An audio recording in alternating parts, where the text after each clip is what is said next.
This week has been a very good week. For a while now, I've been meaning to buy retro old cameras from the 90s, from the 2000s, but I've never actually pushed myself to buy it. Now, this is also because of procrastination and because of the delivery time. It usually takes a week, 2 weeks when you buy off eBay. And not only that, but some people have been selling it for crazy prices. Then comes my mom, the savior of the day, a fucking G. And without me knowing, she not only had one, not two, but she had 3 retro old cameras, one from the 2000s and 2 from the 90s. The same cameras that give you that old nostalgic 2000s feel. Now, if you're new here, my name is Zane. I'm just someone who's documenting their 20s and someone who loves cameras, loves to press record and loves to capture memories. And at some point in the future, I will be documenting a business, but for now, we're just having fun with vlogging. Cool, let's dive in. Okay, so I'm going to separate this into 2 categories. The first off is these 3 new cameras, and then I'll be talking about this camera and the one that I'm recording on at the moment, which is the Sony A700. Now, the 3 cameras that I've got recently, or which was gifted to me only a week ago, are these 3 cameras. So I'm going to go in order of age. This is the oldest, and it's a VHS tape. What is it called? Right here in my hand, I believe it's a 90s, the Sony Handycam CCD TR720E PAL, fuck knows what that means. It's old as shit, okay? And how do I know it's old? It's because one, it's very plasticky, it has very ancient buttons like on the side. There's too many buttons, which I don't know what it means. And lastly, it is a VHS camera. Now, I'm wanting to get some really nice footage of this camera because it gives you that 90s feel and it has those little ripples in the video quality, which gives it that VHS feel. Now, you might have seen in Tokyo back in the 90s, they had these type of cameras and the image quality is sick. It is like retro, gives that vibe which you can't replicate nowadays on these new cameras like the A6700. Now, the only problem is that I need to take the VHS out and I need to store all the VHS footage, which I'm not sure how to do. I've ordered some cables and I've kind of learned how to do it, but I haven't done it yet, right? And I don't know if it's going to work, let alone I don't even know if this camera actually even works itself. I'm going to give it a week. I'm gonna update you, might make another video on this solely and record some nice footage. And yeah, make some good content with this if it works. Okay, next up is the little sibling of this one. You can see the size difference, it's freaking crazy. This is like 2.5 times the size of this. And this is, I think this is created in the 2000s, 2007, 2005.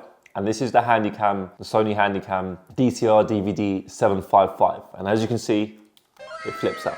Now this is the one that, you know, it has a 800x zoom, and you know these Handycams, they zoom forever, man. I don't know, I've seen videos where they've zoomed in within 2 miles and got a footage which is like HD. It's crazy. This one uses a CD, and I've got plenty of CDs, and same as before, I need to extract the CDs, get the information out, and then reuse it. Which means I've ordered the cables and I've ordered a DVD to USB cable, which means I can put it onto the computer. Although after going on Reddit, I've noticed that for some people it doesn't work. And hopefully I can get all the footage down, but I'm not sure. However, it does work. I've charged it. The video quality is so nice. It's like a proper 2000s feel, Y2K vibes. And this is something you can carry on with you. It's small. Go into the club. You can go into like a night event and just carry this with you in your pocket. It's nice and compact, which I love. Now, I wish this Handycam wasn't a CD. I wish it was just one of them USB cables, like the newer ones, like the HDR ones. They seem quite nice, but you know, for now, I can't complain. Got this for free, got this gifted, so we're sticking with the CD on the side.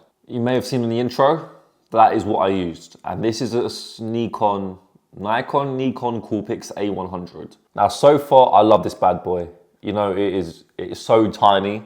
You can carry this in your pocket. It has those little zoom in qualities, which you can zoom in, zoom out, although it's very slow when you zoom in and zoom out. I think it's only a 5x zoom. So this is an 800x zoom. This is a 5x zoom. So it's, you know, they're quite different in terms of how much you can zoom in. Now, I do believe the video quality on this is much better compared to the Nikon, but this Nikon is small and compact and you can carry this everywhere. You know, this is the type of shit white girls have. You know, they carry this in the pocket, go to the club, they go to raves, have their little shitty pictures, they capture memories on these. Now, the only problem is when you take your SD card and put it on Premiere Pro, audio file gets corrupted a little bit and it kind of screeches, which means you have to clip out certain bits of the audio within the clip. Although the video quality is perfectly fine, it doesn't get corrupted with this. So yeah, I'm looking forward to use this much more. However, I do want to use this way more than this. I feel like this is going to be my main go-to camera. So yeah, these are the 3 things I have. I think this is back in the 90s, 2000 and I believe, this one, and this is like 2010, 2011. For future vlogs, I'm wanting to mix things up and include all three of these in it, so we'll see how that goes. The two cameras that I have, I'm going to start with the Olympus XA2.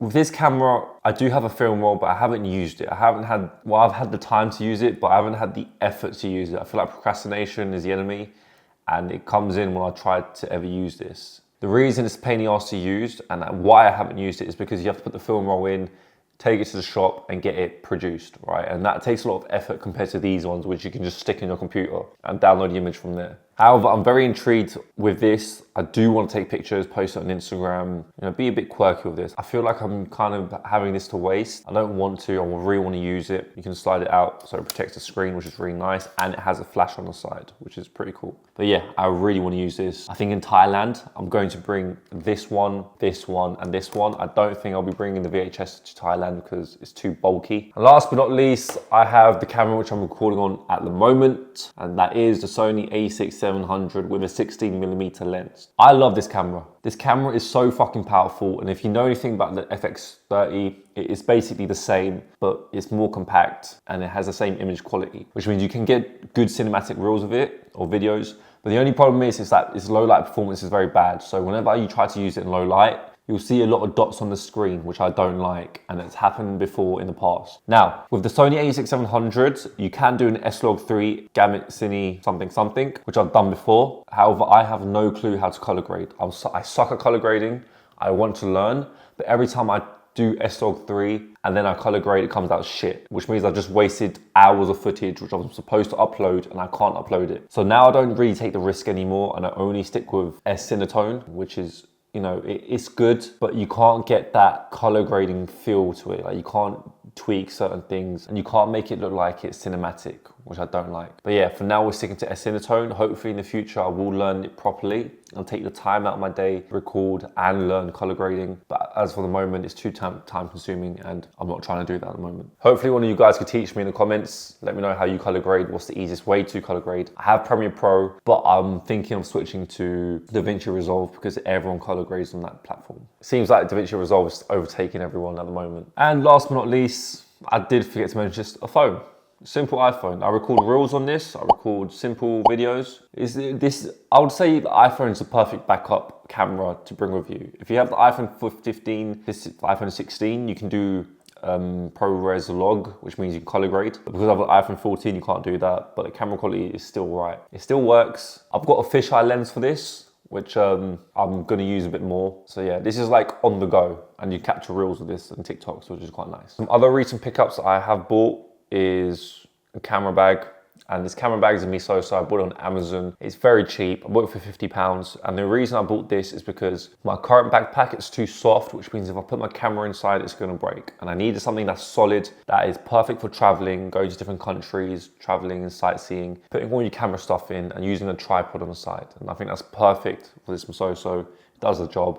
And it has a hard exterior which protects the camera. And of course, I've got the DJI mic, which I'm using at the moment. So I use these for reels, and I use them for content which I'm quite far away from. So if I'm speaking from here to here, I can't use a shotgun mic, such as my Rode Video Mic Go 2. I can't really use this because it's too far away. So therefore, I'm sticking with the DJI mic, which is perfect. It's DJI 1, not 2, but it does the job when I'm close up. Video quality is all right on this. Yeah, and that's everything. I also got my computer, Premiere Pro, and that's literally what I use. That's my gear. I think in total my gear cost camera, it was 1200, DJI 200, 1400, plus this a 50, so 1450, plus this, which is an 80, 1530, and then these three were gifted to me.